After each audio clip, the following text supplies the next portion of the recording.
if properly prepared and positioned, is ready to embrace a new dawn of opportunity and of prosperity.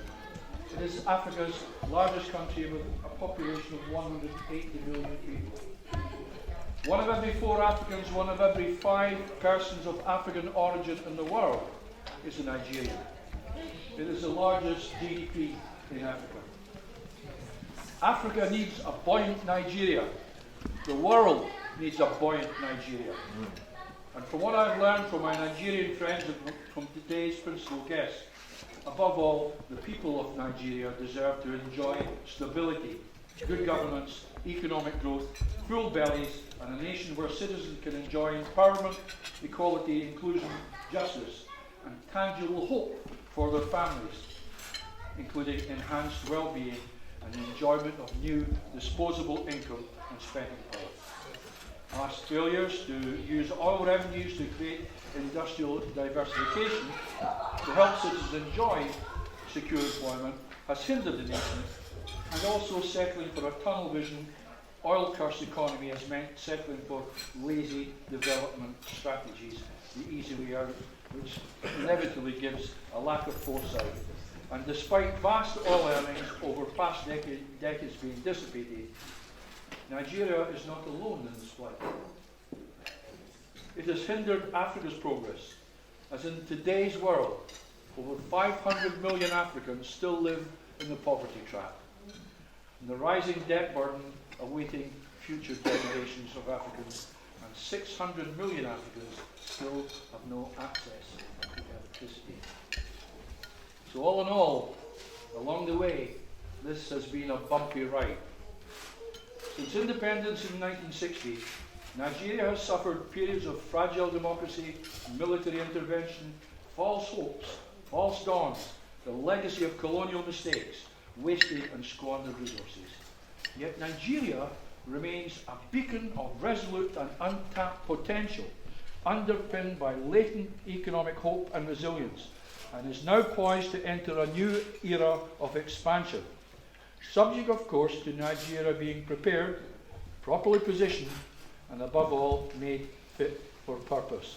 And after listening attentively to the preparatory work undertaken to date by Dr Bakare and his arrowheads, I am convinced that Nigeria's time has come, and that the nation will and must embrace this window of opportunity.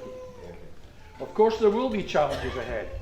The very culture and diversity of the nation, which ranges right across Nigeria, means that accommodations must be met to achieve such success.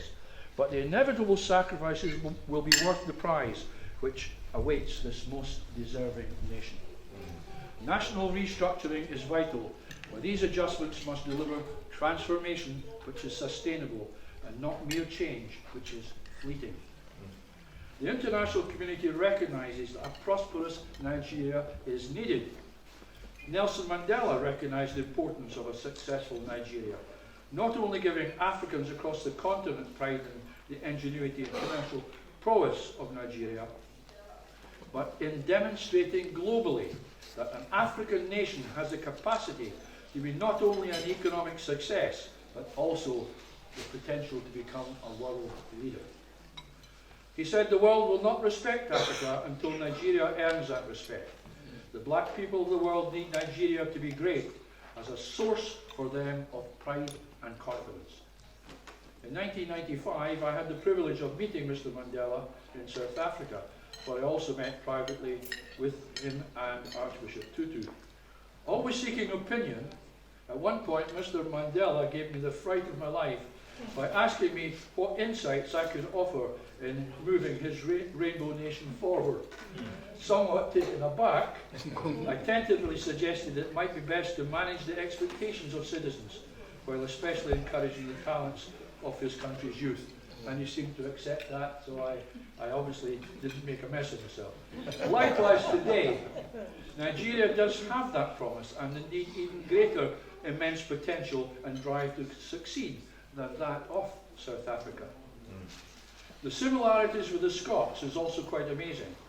It was internationally recognised that the entrepreneurial Scots are dispersed throughout the world, especially in commerce, and were seen to be in the forefront of missionary work, then addressing educational challenges, literacy, ethical justice and equality. In today's world, the Nigerians are now seen to be taking up this role. Nigerian entrepreneurs range across Africa and throughout Europe, the Americas and Asia.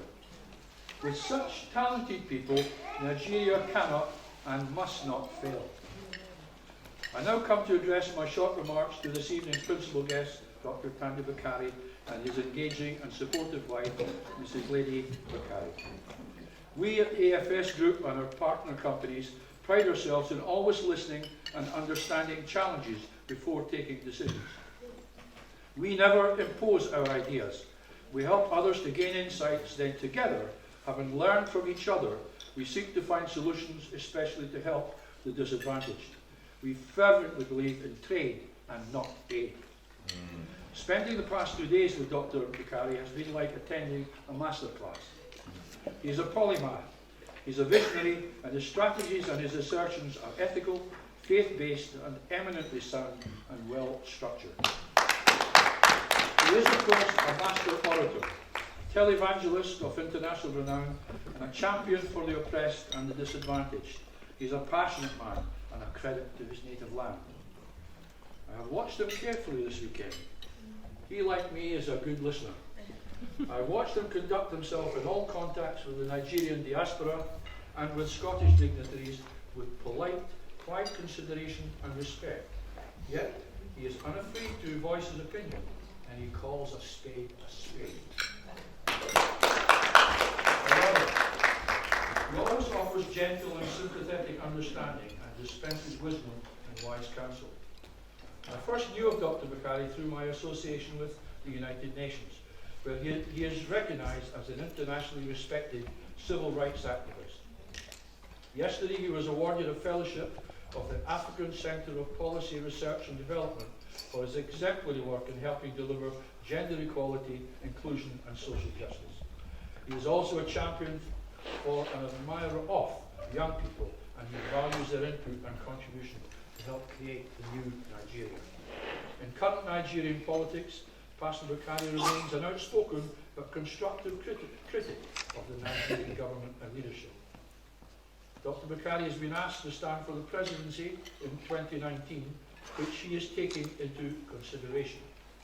As already stated, Dr Tunde Bakare makes a case for a new Nigeria and has helped create a roadmap to deliver successful transformation and has initiated a project designed to deliver this better Nigeria. A nation with good governance, equal and better distribution of the nation's resources, with community engagement a priority for all citizens. Dr Tunde Bakare is a truly committed Nigerian with a broad church of life experience and enterprise. We will watch the ensuing years with great interest as he strives to articulate his platform for Nigerian reconstruction and his fight for greater diaspora recognition and fruitful engagement in the Nigeria of tomorrow. Honoured guests, ladies and gentlemen, may I ask you to join me in being upstanding and drinking a bumper toast to the Federal Republic of Nigeria and its representative here this evening, Dr Tunde Bakare.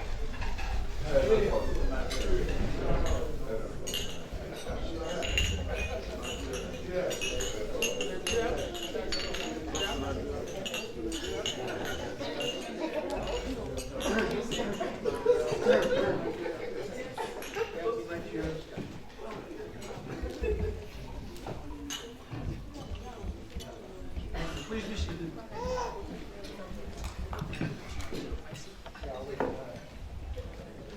So give me a round of applause, ladies and gentlemen.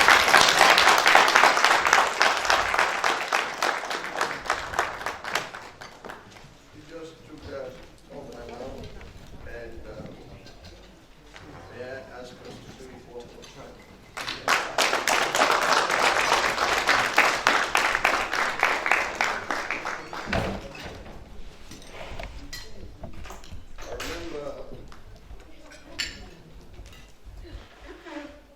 President Buhari,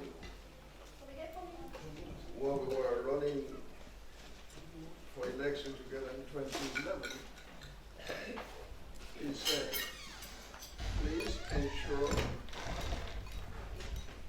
that I do not speak after Pastor Bakare.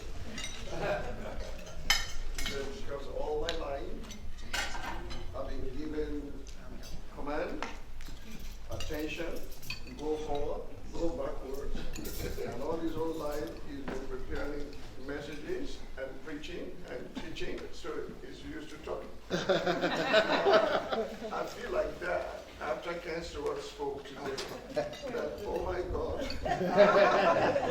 why bring me next to this man? Let's not bring all more people.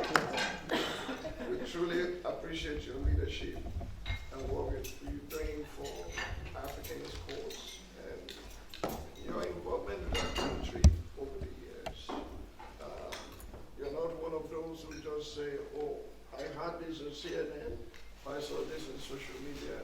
You've been actually physically present there, and you contributed your quota, and now you're given opportunity to those in diaspora to be able to not only have access to quality education here, but also to be gainfully employed so that some of them can be sent back as ambassadors to go fix their country. Let's appreciate him.